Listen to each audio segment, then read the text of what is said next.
Testuje i komentuje Piotr Karolewski. Zapnijcie pasy, ruszamy! Hello. Hello. My name is Peter. Good morning, Peter. Yep. What we are doing here? What is this beautiful landscape? So I'm here to talk about the landscape. My name is Mikael Ljung-Aust. I work for Volvo Cars. Yep. I'm at the safety center where I've been for almost 20 years now, which seems like a very long time. I'm not an engineer. I'm a behavioral scientist. So Scientist? yeah. Oh. I do a lot of experiments on people. In a nice and very, ethical and friendly way. For sure. And but my background is really, I started with Volvo when Volvo started to try to find out why do people crash? What's the reason? And try to answer that question in a way that actually helps the people who are trying to do countermeasures. Because if you say it's just bad luck, it's not really helpful.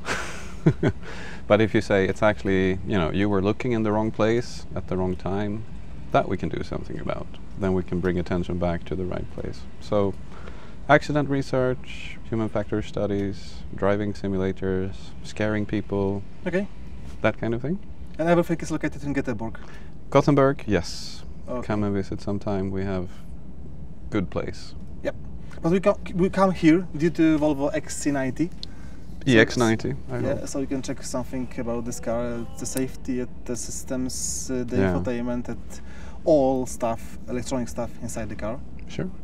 So the EX90 is like a big step. Yeah. We worked a lot on it. You can tell because it was delayed quite a bit. We worked a long time on it. Like 2 years working on a Yeah. car. Yeah. It's more than that, but it's the final stretch has been very long. But now we're really proud. It's finished, and it does a number of things new. It's the first car we're doing on this new platform, the SPA 2 platform, and it has, in terms of safety, we have taken it to the next level, so to say. So we have, if you look at how cars crash, We can show it. yeah, we can see. It will be much more interesting Oh yes. because we have special chassis here. We have special chassis. This is a model. It has parts of the full car, but it's enough to show a few things. So if you're thinking about a car crash, let's say you're crashing front to front with someone, then there's 3 important bits here. One is really that the front of the car here, it should deform and absorb a lot of energy, so that doesn't get to the people inside. And in terms of making steel crunch and eat a lot of energy, this is our best car yet. It has the best deformation zones. Now the second thing is you have to imagine people here, but what you don't want is the space around the people sitting in the car to shrink. That's a bad thing. So we build what we call a safety cage around them with lots of steel, different kinds of steel. And this is our best safety cage yet. It's better than the previous one. And then when it comes to actually, so like if you're sitting here and the car hits a wall or something, now the car is doing 0 and you are maybe doing 80 kilometers an hour. Then we have this distance to slow you down to 0 in a nice and controlled way so you don't break. And then to do that you need extremely good seat belts and extremely good airbags. And in this car we have those extremely good seat belts, extremely good airbags everywhere, every seating position. First row, second row, third row. So crash protection wise, this is, I think, the best Volvo we've ever done.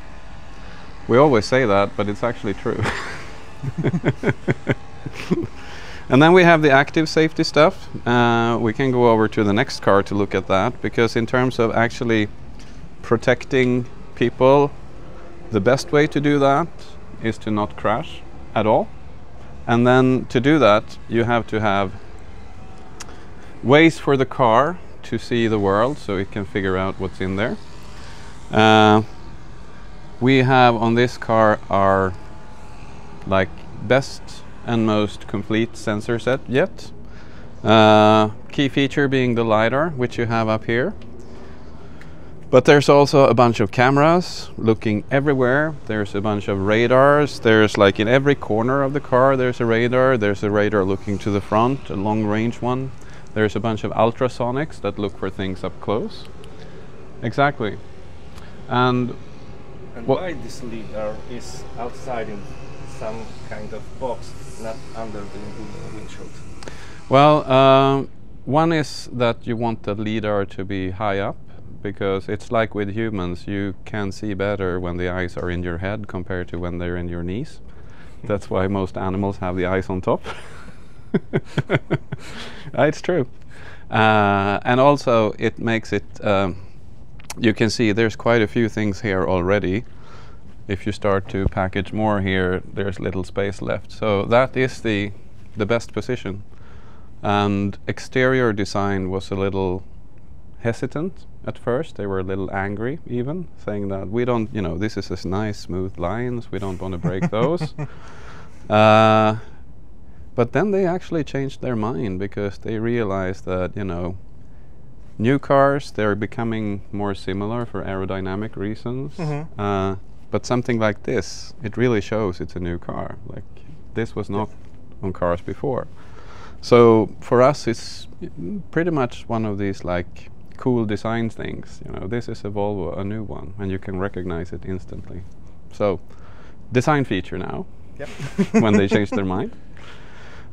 So we have that. We have a super good external sensor set, and also something that is new. It's hard to show it, but it's there. Is we have for the first time a driver understanding system. And this is sensors inside the car, and what they do is basically figure out if drivers need help or not. So if there's a problem in front of the car, and if we see that the driver knows, you know, there is no problem here, they will sort it out and brake and steer and whatnot, then the car doesn't have to do anything. So the car goes, okay, you deal with this. But if attention is elsewhere, like you're looking through the side window and something interesting and something pops up in front of you, then we know this guy needs help because his attention is elsewhere, and then we can give a warning, we can auto brake and all of that. So when you match the two, like knowing the outside really well and knowing if the driver needs help or not, you can do collision avoidance systems where people actually say thank you. Because the warnings you get will be the relevant ones, and the ones you don't need, we can take those away. So in that sense, it's also a big step forward for us, I would say, in the safety domain. We haven't been able to do this with this level of precision before. So what you have here is an air tank. Yep. The reason we have an air tank here in the front is because this vehicle has air suspension, and if you don't have an air tank, you cannot have air suspension. You need that. And one of my colleagues, Per Lenoff, is a very smart guy. When he realized we were doing air suspension on this car, so he's from the safety center, he thought, good metal tank under pressure, which makes it extra stiff. Why not use it as a crash protection element? So he got in touch with the people who actually design these things and draw the drawings. And they've designed this air tank that sits at the front and is designed in such a way that if there is a frontal crash, this one is part of absorbing all that energy and protecting the occupants. So the air tank is part of the safety protection of the vehicle. And I think to make that happen, you know, everything with air suspension needs an air tank, and everyone needs safety. But to connect those two is like, let's turn this suspension element into a safety feature. That requires people who actually think about these things and think it's meaningful. And he's one of those guys, like finding inventions, figuring out good ways to do things. And that, for me, that's the good bit about working at Volvo, because we have a company full of people, they think about safety. Like it's easy to work for Safety Center. I don't have to fight for what we want to do. Everybody helps out. And when they do, you get smart inventions like this, and people help you make them happen. So this is a really cool feature. I haven't seen it anywhere else, and I think it happened because people were thinking of safety and air suspension at the same time, and that doesn't happen everywhere. Yep. We can also see how it works on a video. So there is a test. We have this over here. We have a video of. So this is the EX90 running into. We call it a pole test. So it's full frontal into the equivalent of a tree. Here's the blue, very metally tree, and you can see here that poof. Yep. There goes the air from the air suspension tank as it brakes in a controlled way to help absorb the energy of the crash. So this is really smart engineering at work. Poof. Very visual. Yep. The little guy here, this is the Orin chip, lives under here. I don't remember the number for computations. I always say the wrong things. I think it's 250, and I usually say flip-flops, but I think it's TOPS, which is trillion operations per second. I don't flip-flop is actually a computation term. But it's a super fast one. This one, all our sensor data, camera data comes through here. You need a lot of computation to process images, basically. Then this one has a little brother, which is called the Xavier, that does 30 flip-flops, but actually tops then.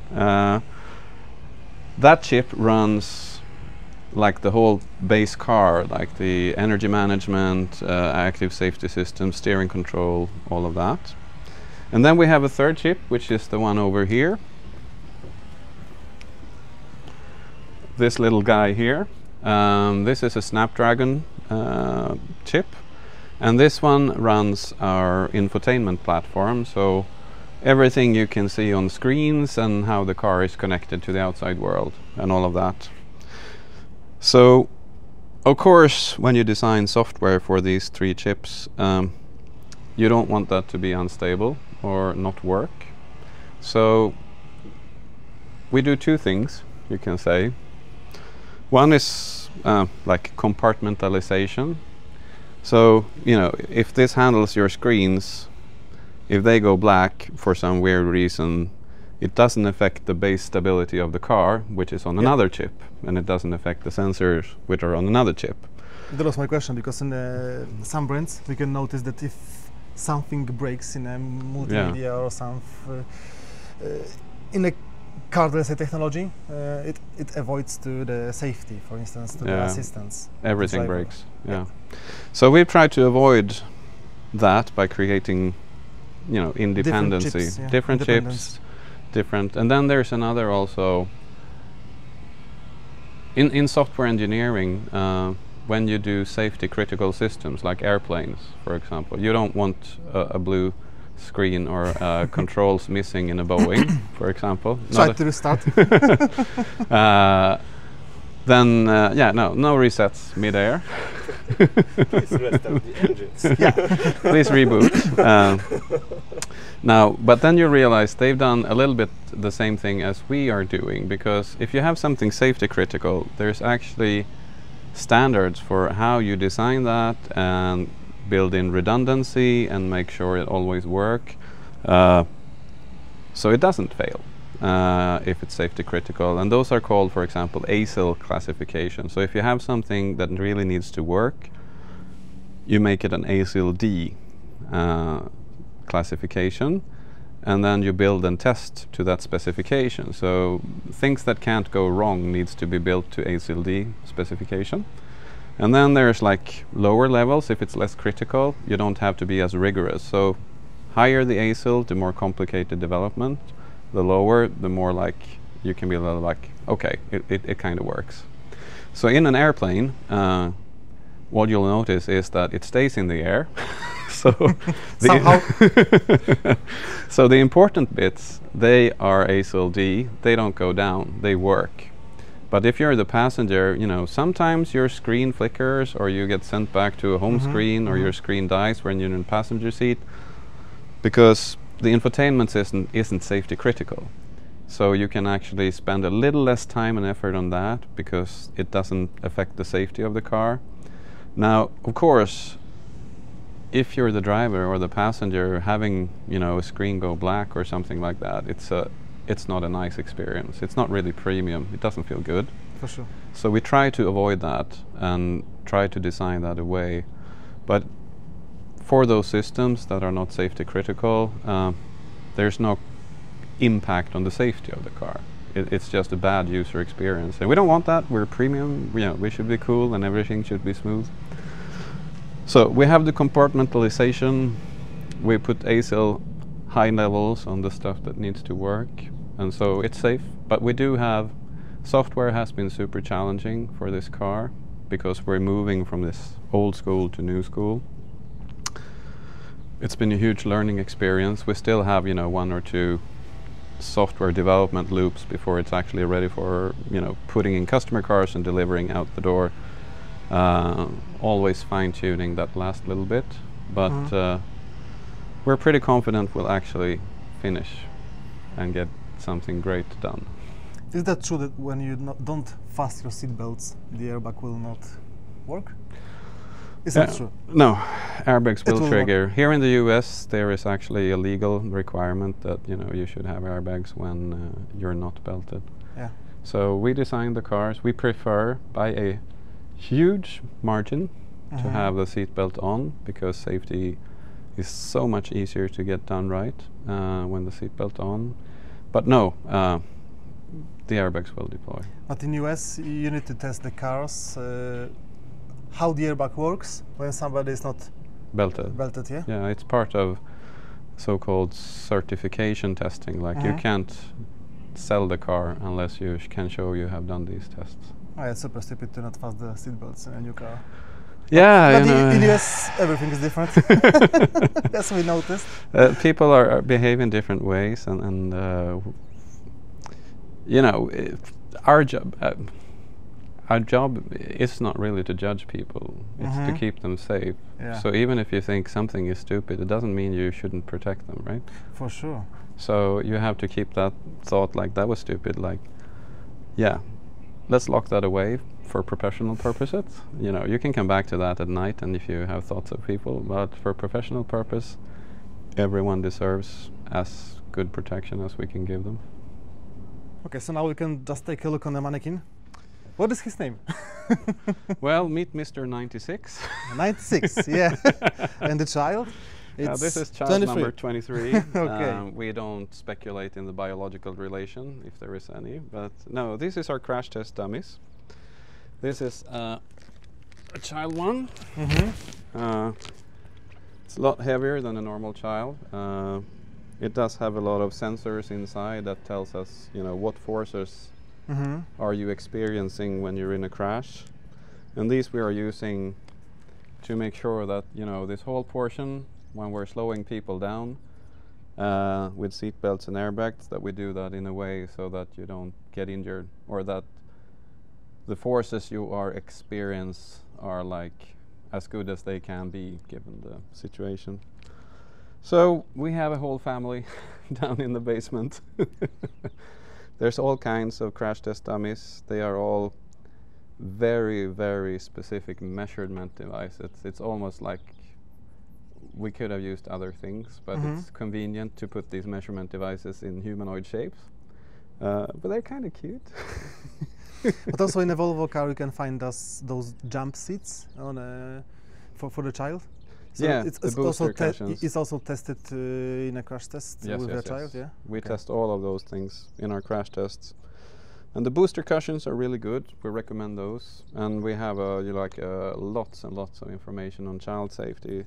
How you make sure that your child is in a good position, have the belt in the right place should there be problems. I really recommend looking at Volvo's web pages for that. But swing by if you want to hold a dummy. Yeah. Okay. Okay, so thank you, Mikael. Thank you. Thank you very much. Have no accidents in a Volvo cars, or even in every car. No accidents, and it will be much safer for us to take a look on the road. Yeah.